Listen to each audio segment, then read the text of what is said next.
Hi, and welcome to the Ruby Tuesday. My name is Ruby, and this is my review for Dogs in Space, a new Netflix original animated series. Let me know in the comments below, had you even heard of this? Were you aware of this? What is your favorite kind of animated Netflix series to watch either by yourself or with your family? Let's jump in. In the not so distant future, Earth scientists send a fleet of genetically enhanced dogs to explore the galaxy in search of a new planet to call home. If you have kids, you'll probably do that thing. You would have found some animation series that you yourself enjoy, and every time there's an episode on, you'll sneakily go and watch it for them. Or if you'll know, you're so invested in some of those characters and the animation stories that you're watching, you were like, hey guys, that story's on now. Don't you want to go and watch that?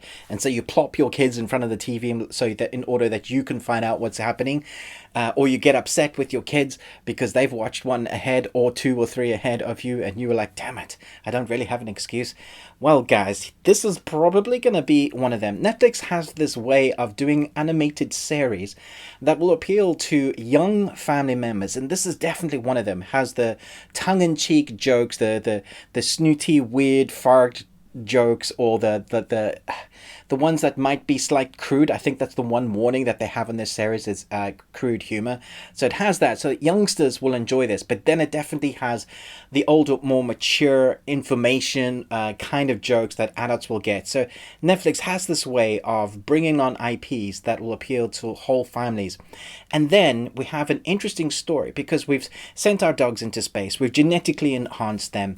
We have a crew of dogs voiced by some very interesting voice actors. Haley Joel Osment, one I think very strong voice actors that bring to life these dogs because they can speak and they're genetically enhanced. They carry all the mannerisms of dogs and humans. It's a very interesting dynamic, and they've been sent to find a home, a new home for Earth. So each episode basically centers on a new adventure of new alien races, and it very much feels like Guardians in space, but dogs in space. They have like laser beams, they have quirky dialogue between each other, very much bantering on, who's the science dog, who's the warrior dog. You have all of those different dogs that you're gonna get to see grow somewhat throughout the 10 episodes. And as the story develops, as of course, you will get some backstory and you'll get an arc that I thought was actually quite interesting and had more emotional depth than what that I was expecting for an animation series. And by now, I should be used to it.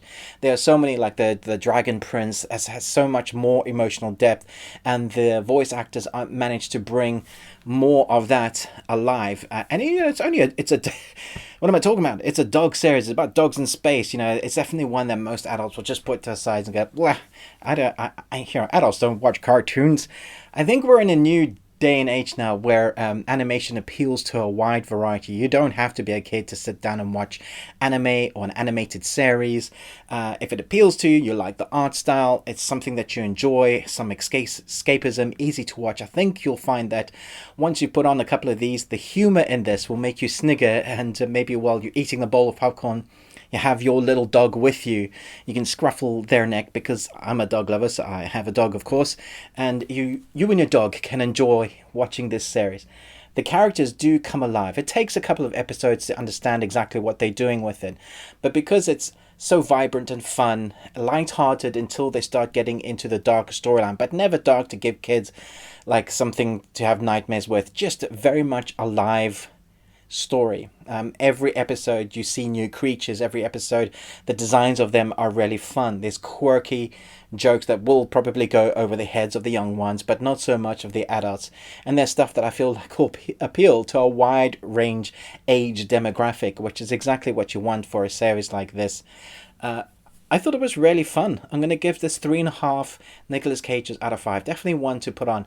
Not the best I've seen. I think the arc could have been stronger, but I'm interested to see where they go with it in the future. The last few episodes of this season, I think, is where it really kicks into gear with that arc, and I really appreciated that it finished quite strong and had some like decent themes and the moral of the story sort of thing. Definitely one to put on there if you need a good animated series until you need to find out like your favorite, like Centaur World. The second season of that is coming out soon. Another one that I think some adults will look at, and that looks bonkers, I'm not watching that, and yet that was so much better than I expected. Animation has come a long way in its demographic, not just being for youngsters, but That is my excuse for watching it anyway. Thanks so much for watching, but most of all, until next time, remember, live long and Tuesday.